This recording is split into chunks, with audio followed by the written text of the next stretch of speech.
நல்ல பலன்கள் கிடைக்கும். பிள்ளைகளுக்கு நல்ல எதிர்காலம் இருக்கும். உங்களுடைய குழந்தைகள் படிப்பிலும் சரி, வேலையிலும் சரி, அவங்களுடைய நல வாழ்க்கை, உடல் ஆரோக்கியம் நிச்சயமாக இருக்கும். நீங்கள் செய்யக்கூடிய இந்த குங்கும அர்ச்சையினால் உங்களுடைய திருமாங்கல்ய பாக்கியம் நலம் பெறும். இதுமாரி மூலமந்திர ஜபம் அப்போ செய்யும்போது ஒரு மூலமந்திரம் சொல்லி செய்யுங்க. ஓம் ஐம் க்ரீம் ஸ்ரீம் லலிதாயை நம, ஓம் ஐம் க்ரீம் ஸ்ரீம் லலிதாயை நம, ஓம் அம் க்ளீம் சாமுஞ்சாயை நம, ஓம் ஐம் க்ளீம் ஷௌம் பாலாயை நம என்று சொல்லக்கூடிய பாலா திரிபுர சுந்தரியை வழிபட்டு வாருங்கள். இவை மூலசக்தியை உங்களுக்கு அழைத்து செல்கின்றது. உள்ளே ஒரு யாத்திரையை அழைத்து செல்கின்றது. ஒவ்வொரு ஜபமும் ஒரு ஆத்மார்த்த நிமிஷமாக அழைத்து செல்கின்றது. அப்படியே பசுவுக்கு உணவு தாருங்கள். ஒரு வெள்ளை பொங்கல் வைத்து பசுவிற்கு உணவு சாருங்கள். சாம்பார் சாதம் வைத்து கொடுங்க. கீரை வகைகளை தானமாக கொடுங்க. இவையெல்லாம் பரிமாறக்கூடிய உணவாக இருக்கும். அன்னையருக்கு படையல் செய்து நீங்கள் பிரசாதமாக வெளியில் கொடுக்கலாம். அப்படி இல்லைன்னா பசுவுக்கு தானமாக கொடுங்க. பல தேவிகள் எல்லாம் சேர்ந்த சக்திகள் தான் அந்த வெள்ளிக்கிழமையில் இருக்காங்க.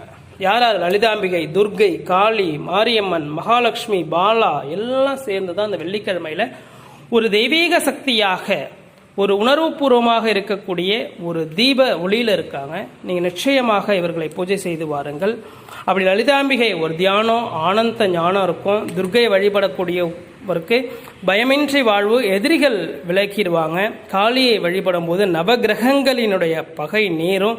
அம்மனை வழிபடக்கூடியது மாரியம்மன் சொல்கிறோம் இல்லையா, காவல் தெய்வமாக இருக்கக்கூடிய சுகநலம், குழந்தை பாகியம் இருக்கும். மகாலட்சுமி செல்வம், பணம் சுபிக்ஷமாக கிடைக்கும். பாலாவை வழிபடுறதுனால குழந்தைகளின் பாதுகாப்பு, நிச்சயமாக குழந்தை பாக்கியம் இருக்கும். அப்படியே வழிபடக்கூடிய அனைத்து தெய்வங்களும் சேர்ந்த சக்தி தான் மகாதிரிபுர சுந்தரியாக சொல்கிறோம்.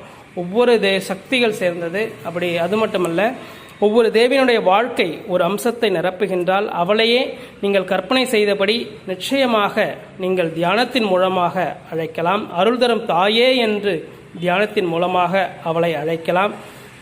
நம்ம வீட்டில் விளக்கேற்றணும்னா அப்போ ஒரு வெளிச்சம் வரும். அதுபோல் நம்ம உள்ளத்தில் இந்த ஆடி வெள்ளியில் வழிபட்டாக்க சிந்தனை ஒளி வரும். தன்னுடைய உள்ளார்ந்த தியானத்தின் மூலமாக கண்ணீரும் வரும், ஒரு ஆனந்த கண்ணீரும் வரும். ஆழ்ந்த தியானத்திலே ஒரு ஆழ்ந்த கண்ணீரும் வரும். உள்ளார்ந்த உணர்வினாலே இதை உணர்வப்படக்கூடியது ஒரு பக்தியினால் மட்டும்தான் உணர முடியும்னு சொல்கிறோம். அப்படியே ஆடி வெள்ளிங்கிறது ஆடி வெள்ளிங்கிறது இந்த தெய்வத்தினுடைய சீதனமாக சொல்கிறோம். தேவிகளை அறிந்தோம் நாம், அப்படி மறந்தோமா? ஒவ்வொரு தெய்வத்தையும் நாம் சிந்தித்தோம். ஒவ்வொரு தெய்வத்தினுடைய வழிமுறைகளை பற்றி ஒவ்வொன்றாக தியானித்து வருகின்றோம். குடும்ப நலனுக்காக தீபம் ஏற்றுகின்றோம்.